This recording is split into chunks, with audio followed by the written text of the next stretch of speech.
nem entrar na pauta, lamentavelmente, do jornalismo, a não ser quando há algum episódio de repercussão. A gente está falando sobre a conscientização e a prevenção ao suicídio. Para falarmos sobre isso hoje, aqui no nosso programa, no setembro, que é o Setembro Amarelo, a gente está recebendo aqui a Amanda Farias, ela que é psicóloga. Amanda, seja bem-vinda, é um prazer poder falar com você sobre um assunto tão relevante. A gente que conversava aí nos bastidores, né, sobre essa dor que obviamente atinge algumas pessoas e às vezes, em função de tentar eliminar essa dor, a pessoa acaba ceifando a própria vida. Não é um tema fácil, mas que precisa ser debatido pela sociedade. Que dor é essa, né? Que vazio é esse que leva alguém a tirar o que ela tem de mais precioso, que é a própria vida? Muito bom dia. Bom dia, Amanda. Seja bem-vinda. Bom dia. Obrigada pela oportunidade, né? Mais uma vez de estar aqui falando de um assunto tão importante. E trabalhamos isso, profissionais de saúde mental, o ano inteiro. E o Setembro Amarelo vem com essa campanha para justamente que a gente traga informações, né? Para a gente consiga prevenir, salvar um número maior de vidas que a gente conseguir. Né? A ideia realmente é oferecer apoio. Isso, o número é grande de pessoas que buscam atendimento, que ligam para o centro de valorização? Sim, sim. Hoje a Organização Mundial de Saúde fala que é maior causa de mortes do que o próprio câncer de mama, do que malária, do que HIV. Hoje, né, temos um número grande e que bom que quando a gente começa a falar sobre isso, a gente começa a ter uma procura também, né, dessa dor que as pessoas tanto sentem e às vezes não sabem o que fazer. Há um detalhe, Amanda, que talvez isso mais impressione, que é a ocorrência com pessoas muito jovens também, né? E antes a gente tinha uma ligação, ou pelo menos se achava que isso tinha muito a ver com pessoas depois de um certo tempo de vida, a descoberta de alguma doença terminal, algo do gênero, algum problema, desilusão amorosa, financeira, mas pessoas muito jovens, né? Há um caso sendo investigado em Palmeira dos Índios, por exemplo, de uma criança de 10 anos que poderia ter ceifado a sua própria vida. O que poderia explicar uma situação como essa? Na maioria dos casos, a gente entende que o paciente, quando ele está que ele tem o comportamento suicida, que envolve tentativa, pensamento, planejamento da morte ou até execução, essa pessoa tem algum transtorno não identificado, né, transtorno mental não identificado ou que foi identificado e não foi tratado devidamente. E aí, associado a outros fatores, né, tem muitos outros fatores de risco, acaba acontecendo, né, a gente acaba perdendo algumas vidas. Gente, tem um número aqui que é impressionante, viu, Marcos? 700 mil pessoas morrem por suicídio todos os anos no mundo inteiro. Essa é a quarta principal causa de morte de jovens entre 15 e 29 anos. São dados da Organização Mundial da Saúde e que assustam. Eu não tenho esse recorte aqui para o Brasil, mas o Brasil não deve ser diferente de outros países no mundo. A gente também está incluído nessa soma para essa estatística e isso é muito complexo e por isso a norma estabelece que é dever do poder público atuar para garantir o tratamento de assistência psicossocial. É por isso que existe o DISC 188, que é o Centro de Valorização da Vida. E eu queria, Amanda, que você explicasse um pouquinho como funciona o CVV, o que acontece quando a pessoa liga para o 188.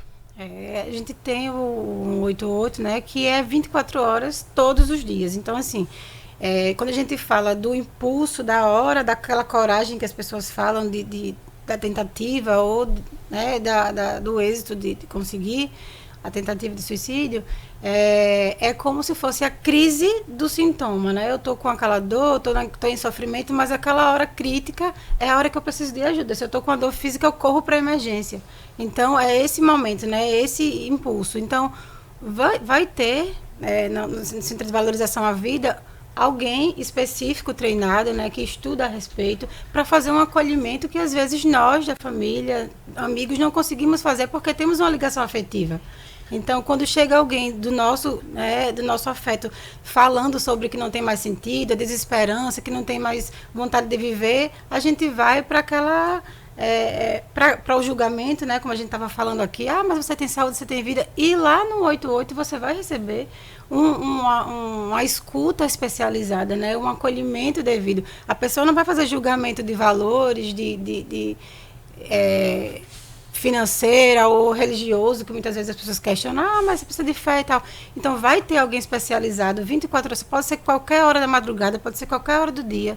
Se sentir essa vontade de nada mais faz sentido, eu não consigo, ninguém me entende, né? As pessoas ao meu redor não me entendem, faz essa ligação e você vai conseguir receber esse apoio, essa escuta e também o encaminhamento. Amanda, o que normalmente se recomenda? Que a pessoa não fique ali sozinha ou que não fique isolada? Essa é a principal recomendação. Isso, a gente fala muito sobre portas fechadas nesse momento, é muito perigoso, né? Então, assim, se tem um colega, chega no trabalho e está ali falando, tenta almoçar com ele, tenta fazer contato com o marido, com a esposa. A gente prestou atenção hoje que está com o discurso meio deprimido, então não deixar aquela pessoa sozinha. É importante a pergunta, porque o segundo do impulso ele pode salvar a vida do outro, do colega, do familiar. E também prestar atenção naquele ambiente ali, materiais letais, né? Faca, se mora num lugar alto, tranca as janelas, fica ali por perto, se tem arma de fogo, né? Se tem alguma profissão que envolva retirar do ambiente. Então, tá atento o tempo inteiro para que a gente consiga salvar aquela vida. A gente pode, né, evitar, estando ali presente, e especialmente levando a sério, né, tirando o estigma da morte e do morrer. E quando a gente ouvir alguém nosso falar, não ir para, vai na igreja, você precisa ver a sua fé, mas você tem dinheiro, você tem saúde. E assim, simplesmente se desnudar e dizer, mas desde quando você está se sentindo isso? Né? Quer almoçar? Vamos fazer alguma coisa junto? Eu vou para sua casa, vamos ver um filme. Se fazer presente para aquela pessoa não ficar sozinha, né? E aí a gente tem que ampliar, né, como o Marcos falou, para as crianças também. Mamãe, não estou com vontade de brincar, eu não quero nada. Aquela criança ficou calada ali o dia inteiro, está trancada no quarto o tempo inteiro. Então, chama, né? Vamos ver uma coisa que você goste, vamos lá fora. Cria, inventa um evento para envolver aquela criança, para perceber, né? E se conseguir, e fazer aquele espaço, um espaço de confiança. Tirar tudo, olha, eu ouvi o que você falou, e eu queria que você entendesse que, se você quiser falar mais sobre isso, eu vou estar aqui, eu não tenho opinião, eu só entendo. Porque é uma emoção química, né? Assim como a dor física, a dor emocional, psicológica, ela é real para quem está sentindo. E, inclusive, quando a gente fala de o que fazer, né? A gente conseguiu tirar daquele segundo crítico ali. O que é que a gente tem que fazer com o colega? Eu marquei um psiquiatra, vamos comigo no meu...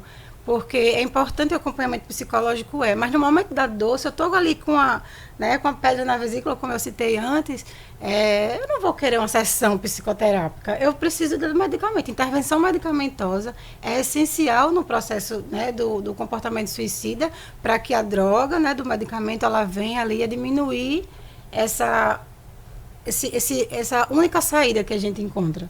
Então, assim, ele vai diminuir, ele vai normalizar, ele vai regular o nosso humor, como a gente chama, né, os reguladores de humor. Então, muito importante que tenha acesso ao psiquiatra. Até que ponto a questão do suicídio ela está relacionada a algo hereditário, né, orgânico da pessoa, ou principalmente pelos fatores ambientais? É um misto, né? Pode ser, os fatores de risco são sempre socioculturais, biológicos, né, filosóficos, religiosos, né, a gente é um homem-bomba, aquilo tudo, mas normalmente quando a gente vê, né, o que prestar atenção para ser fator de risco. Quando a gente tem, por exemplo, alguém na família que cometeu suicídio, a gente precisa estar atento. A gente precisa estar o tempo todo ali percebendo como é que o nosso humor está, prestar atenção no uso e abuso de álcool e outras drogas, que também é um outro fator de risco. E aí a pessoa bebe muito, mas é socialmente. Mas se você for observar que na família tem outros casos, a gente precisa ter cuidado. E eu falo a gente, né? Que a gente fica muito falando do outro, mas se observar nesse sentido, né? Qual é o meu histórico, para buscar saber na nossa família se já teve algum caso, porque a tendência é muito grande que se repita, sim. Pois é, eu tenho o Robbie Williams, né, como sendo um dos grandes atores que marcou a minha adolescência e, claro, a fase adulta, por conta dos filmes marcantes, sempre com uma mensagem, né, de vida e de esperança. Mas é isso que esse ator, né, o Robbie Williams, o personagem era uma coisa, mas o ator na vida real, mesmo sendo muito bem sucedido em sua área, ele tinha uma depressão que, olha, quando batia a crise, realmente era coisa impressionante. Até que ele chegou realmente ao limite e tirou a sua própria vida, né? Um dos filmes que ele fez, o Sociedade dos Poetas Mortos, um dos personagens comete suicídio.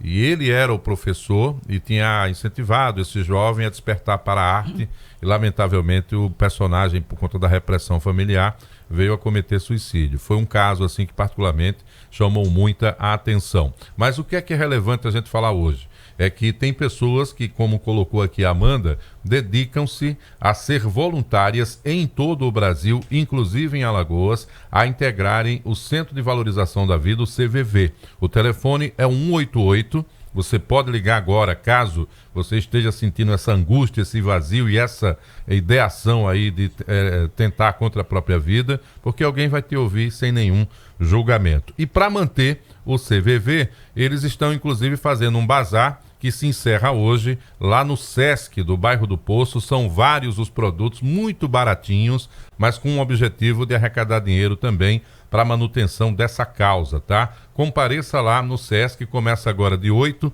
e vai até às 8 da noite, começou ontem, hoje é o último dia, produtos de muita qualidade para que a gente possa também ajudar a esse trabalho. Queria agradecer a presença da Amanda Farias, ela que é psicóloga. Esse assunto não se esgota aqui, a reflexão em setembro é por conta do Setembro Amarelo, mas fique à vontade, Amanda, para qualquer momento poder voltar também e falarmos desse tema. 6 horas e 39 minutos, 6h39, vamos para